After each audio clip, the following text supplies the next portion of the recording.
মদিনার মধ্যে কোনো সন্ত্রাস নেই, মদিনার মধ্যে কোনো চাঁদাবাজি নেই, মদিনার মধ্যে কোনো লুটপাট নেই, মদিনার মধ্যে কোনো ইজ্জতহানি নেই। একজন নারী মদিনা থেকে ইরাক পর্যন্ত, ইরান পর্যন্ত গভীর রাতে একাকী রাস্তা দিয়ে যেতে পারে, কেউ তার দিকে চোখ তুলে পর্যন্ত তাকায় না। সেই জন্য সবাই তো মদিনার ইসলামের কথা বলে, আপনারাও বুঝেন কারা মদিনার ইসলাম প্রতিষ্ঠা করবে। বুঝার পরেও আপনারা অবুঝের মতো সেই নাস্তিকগুলোকেই আপনারা সিল মারেন। সেই জন্য সম্মানিত হাজরিন, আমি আজকে কারো ভোট চাওয়ার জন্য আসি নাই, শুধু চোখটাকে খোলার জন্য বললাম।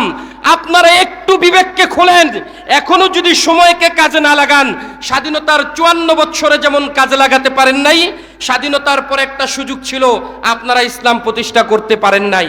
এখন আবার একটা সুযোগ এসেছে, যদি ইসলাম প্রতিষ্ঠা না করতে পারেন, আরো 54 বছর মাইর খাওয়ার জন্য অপেক্ষা করতে থাকেন।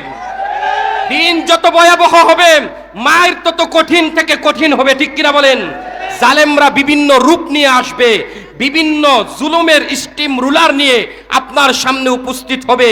সেই জন্য তাদের রাজত্বের পা চাটা বাদ দিয়ে একমাত্র আল্লাহর রাজত্বে, আল্লাহর দিন প্রতিষ্ঠা করতে রাজি আছি তো ইনশাআল্লাহ? আরো জোরে বলেন, রাজি আছি তো ইনশাআল্লাহ?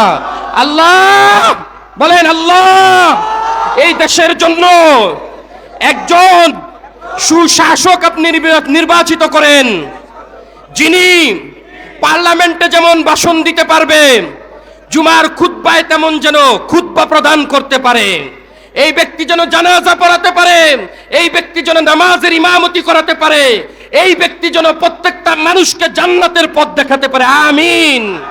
সম্মানিত হাজরিন, এই জন্য আগামী সময়টা আমরা আমাদের চোখ খোলার সময়, বুঝার সময় পারবো তো ইনশাআল্লাহ? বলছিলাম সূরাতুল মুলকের প্রথম আয়াতে আল্লাহ কি বলছেন? আল্লাহ বললেন, তাবারাকাল্লাযী বিয়াদিহিল মুলক ওয়া হুয়া আলা কুল্লি শাইইন কাদির। মহামান্বিত সেই রব, সকল রাজত্ব যার এবং সর্বশক্তিমান হলেন সেই আল্লাহ। আল্লাযী খালাকাল মাউতা ওয়াল হায়াতা লিয়াবলুয়াকুম আইয়ুকুম আহসানু আমালা। ওই রব তোমাদের জন্য হায়াত মউতকে সৃষ্টি করেছেন, তোমাদের পরীক্ষা করার জন্য কে বেশি নেক আমল করতে পারে। আল্লাহু আকবার। আরো জোরে বলেন, কে? আপনি দুনিয়ার মধ্যে একবার আল্লাহকে আল্লাহ বলে ডাক দিয়েছেন, একবার সুবহানাল্লাহ বেশি বলেছেন, আপনার জান্নাতের মধ্যে একটা স্তর বাড়িয়ে দিবেন কে? এই জন্য আল্লাহ তাআলা বললেন, লিয়াবলুয়াকুম আইয়ুকুম